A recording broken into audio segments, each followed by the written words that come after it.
उच्चारण का नियम तीसरा, अनुस्वर के बाद वर्ग का व्यंजन। उसका जो नियम है कि यदि किसी शब्द में अनुस्वर के बाद कोई भी वर्ग का व्यंजन आता है तो उस व्यंजन का उच्चारण उसी वर्ग के अनुनासिक स्वरूप में करना चाहिए। इसका अर्थ है कि अनुस्वर के बाद जो भी व्यंजन आता है उसे उस वर्ग के अनुनासिक ध्वनि में, जैसे अंग य ण न म में बदलकर उच्चारण करना चाहिए। वर्ग के कोष्टक के अनुसार उच्चारण को देखते हैं। जैसे कोष्टक में है क ख घ घ ङ, च छ झ झ ञ, ट ठ ड ढ ण, ट ठ ड ध न, प फ ब भ म। नासिका के साथ पंचम वर्ण का उच्चारण होता है। अभी हम उसका उदाहरण देखते हैं। जैसे वसुदेव वसुटं देवं कंस चाणु रमर्दनम। वसुदेव वसुटं में टम अनुस्वार के बाद देवम में ड आता है, जो वर्ग 4 का व्यंजन है। ट ठ ड ढ न। शुद्ध उच्चारण उसका होगा वसुदेव वसुटं देवम। अभी हम महर्षि पाणिनि का सूत्र देखते हैं, अनुस्वारस्य यही परस्वर्ण। इस सूत्र का अर्थ है कि अनुस्वार के बाद यदि कोई व्यंजन आता है तो उसका उच्चारण उस वर्ग के अंग यण नम अनुनासिक के रूप में किया जाता है। स्पष्टीकरण देखते हैं। वर्ग 1 क वर्ग परस्वर्ण अंग। क ख घ घ अंग के लिए अनुस्वार के बाद क ख घ घ आने पर अंग अनुनासिक जैसे उच्चारण होंगे। शब्द अंकुर, उच्चारण अंकुर। अ अनुस्वार के बाद क आता है, इसलिए उच्चारण अंग से होगा। मुखं करोति वाचालं पंगुल्लंघयते गिरिं, शुभं करोति कल्याणम् आरोग्यं धनसंपदा। ये दोनों श्लोक का शुद्ध उच्चारण क अनुस्वार के बाद और भ अनुस्वार के बाद क आता है, इसलिए उच्चारण अनुनासिक परस्वर्ण अंग से होता है। अभी हम वर्ग 2 च वर्ग परस्वर्ण ञ।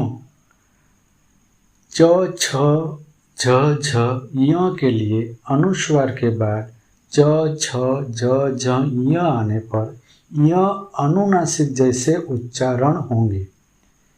उदाहरण जैसे शब्द संचार, उच्चारण उसका होगा संचार। स्पष्टीकरण, अनुस्वार के बाद च आता है तो उच्चारण ञ से होता है। यो माम जमनाडिं च वेत्ति लोकमहेश्वरम, जननी जननैया तो मम वे। ये दोनों श्लोक अनुस्वार के बाद च और ज आता है तब परस्वर्ण अनुनासिक य से उच्चारण होता है। अभी हम वर्ग टॉन देखते हैं। ट वर्ग जिसका अनुनासिक है अण। वर्ग टॉन त ठ ड ढ ण के लिए अनुस्वार के बाद त ठ ड ढ ण आने पर अण अनुनासिक जैसे उच्चारण होंगे। शब्द पंडित, उच्चारण पंडित होता है। स्पष्टीकरण उसका देखते, प अनुस्वार के बाद ड आता है तो अनुनासिक परस्वर्ण अण से उच्चारण होता है।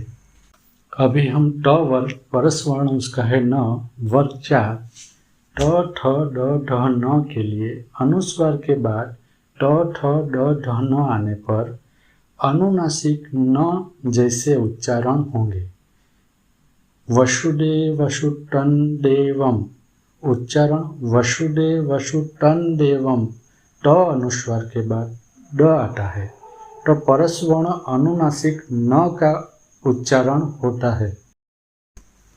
अभी हम प वर्ग परस्वर्ण म। वर्ग 5 प फ ब भ म के लिए अनुस्वार के बाद प फ ब भ म आने पर म अनुनासिक जैसे उच्चारण होंगे।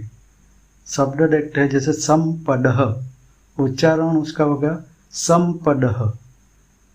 श अनुस्वार के बाद म आता है तो परस्वर्ण अनुनासिक म का उच्चारण होता है।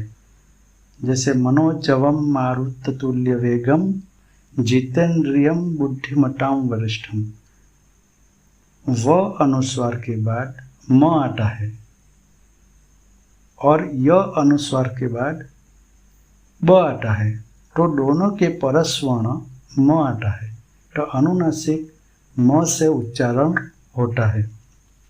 यह उच्चारण विधि संस्कृत में शुद्धता और स्पष्टता के लिए महत्वपूर्ण है, क्योंकि इससे शब्दों का स्वरूप सही रहता है और उनका अर्थ सही ढंग से व्यक्त होता है।